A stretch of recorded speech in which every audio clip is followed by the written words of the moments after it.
Մոսկվան շարունակում է ուղիղ նախազգուշացումների լեզվով խոսել Երևանի հետ։ Հայաստանի քաղաքական կուրսը կարող է տնտեսական լուրջ հետևանքներ ունենալ։ Կրեմլում ծանոթ են Հայաստանի ղեկավարության հայտարարություններին, որ չեն զբաղվելու հակառուսական հռետորաբանությամբ, բայց տնտեսական ինտեգրման հետագա ուղու ընտրության հարցը մնում է բաց, ասել է Դմիտրի Պեսկովը։ Также мы слышали заявление армянского руководства о том, что Նաև լսել ենք Հայաստանի ղեկավարության հայտարարությունները, որ կա չափազանց գրավիչ ավելի քան արտոնյալ գին ռուսական գազի եւ էներգակիրների համար։ Դա իսկապես այդպես է, բայց իհարկե նման ռեժիմն անհնար է այլ ինտեգրումների մասնակիցների համար։ Այնտեղ գների կատեգորիան արդեն բոլորովին այլ է, այն շուկայական է։ Սա քաչ հայտնի է Երևանի մեր ընկերներին։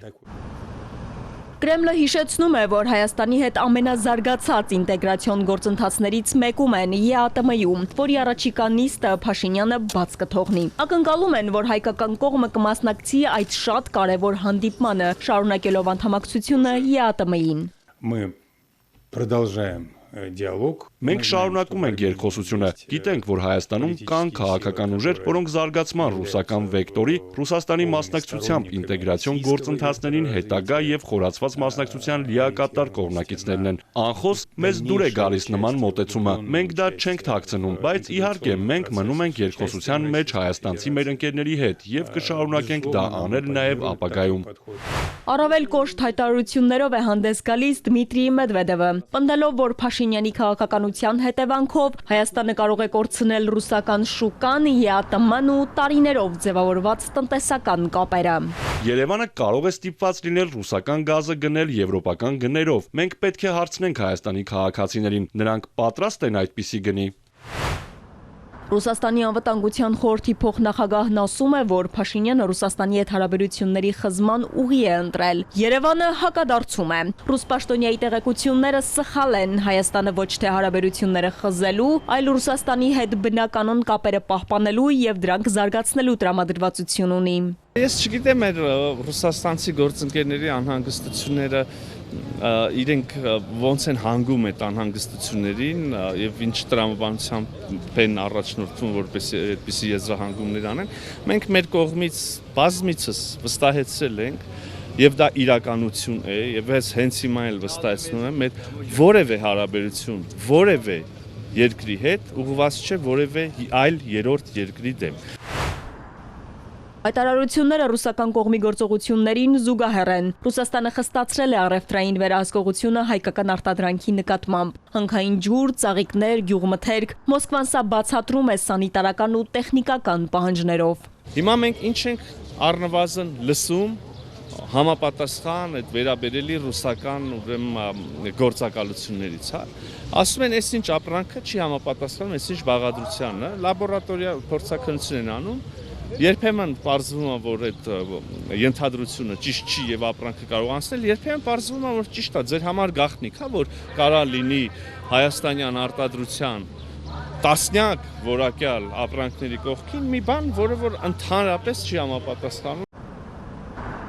Ռուսական սահմանափակումների ֆոնին հայկական կողմը փորձում է այլընտրանքային ուղիներ գտնել։ Նիկոլ Փաշինյանը հայտարարել է, որ աղքալք Կարս երկաթուղին արդեն բաց է, որը Հայաստանի արտահանման եւ ներմուծման նոր հնարավորություն է։ Միրզոյանն ասում է, քաղաքական մակարդակում անհրաժեշտ պայմանավորվածություններն արդեն կան։ Գործնական փուլում դեռ կարող են առաջանալ տեխնիկական խնդիրներ։ Սա էլ ժամանակի հարց է, իշխանությունը միջավայրն է ապահովում, մնացածը գործարարների ձեռքերում է։ Իմ ունեցած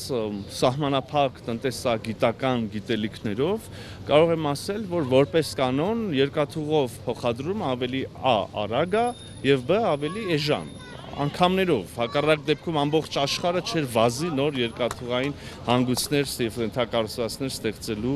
հետևից։ Գագիկ Մակարյանի գնահատմամբ սա լավ լուր է, բայց խնդիր ունենք։ Ինչ կարող ենք տանել Թուրքիա կամ Եվրոպա։ Ես կասեի համարյա ոչինչ։ Ինչու, որովհետեւ եթե մենք ներկայումս Եվրոպա արտանում ենք քիչ ապրանքներ եւ ասենք կարող է ամիսը մի մեքենա ասենք մի քանի այսօր ասենք խմիչքների եւ պահածոներ արտադրողների հիմնականում Եվրոպա տարվա ապրանքների ասենք 10%-ը ֆիրմաների կարող է դեպի Եվրոպա արտանում ունի 10%-ը 10-ից 1-ը հիմա 10-ից 1-ը մի մեքենա մի ֆուր կարող է ուղարկում է Բայց մի մեքենան 20 տոննա է, մի գնացքի մի վագոնը 60 տոննա է։ Հիմա ասենք մի վագոն ու չես դնի ուղարկի, պետք է ինչ-որ գնացք կահավորից չէ լցնես։ Եթե անգամ որոշենք անցնել Եվրոպայի շուկա, այնտեղ նաև մեկ այլ խնդիր է սկսվում։ Եվրոպական շուկան բավականին խիստ է Հայաստանի համար։ Եթե ԵԱՏՄ-ում կարող ես հարցերդ ավելի հեշտ լուծել, ԵՄ-ում այդ հնարավորությունները չկան։ Հայաստանի էկոնոմիկան պատրաստ չէ ԵԱՏՄ-ից վաղը դուրս գալու, որովհետև միլիարդավոր դոլարների առևտուրը, որը կատարում է ԵԱՏՄ-ի հետ, հնարավոր չի տեղափոխել մի այլ շուկա, ասենք Եվրոմիություն մի անգամից տանես կամ արաբական երկրներ տանես, դա շուկա գրավելու երկար մարքեթինգի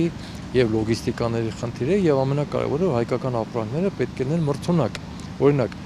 արաբական երկրներում շատ ապրանքներ պետք է ունենան halal սերտիֆիկացիոն, որ չունեն եւ դա էժան հաճույք չի, որպեսզի մեր արտանողները halal սերտիֆիկատ ստան, ասենք պահածոներ, կնիկ կամ այլ բաներ, որպեսզի արտանեն։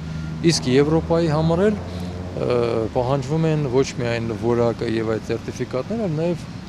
մատակարարման ռիթմերը, լոգիստիկաները պետք է լինեն։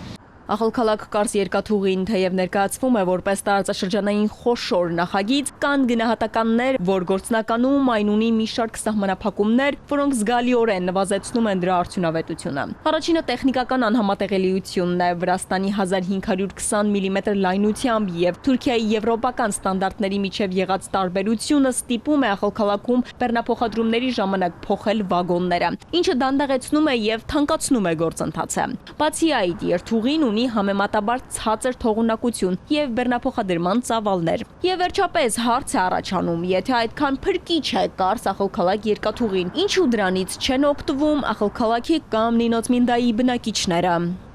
Ալադավթյան, Հարություն Հովսեփյան, Էպիկենտրոն։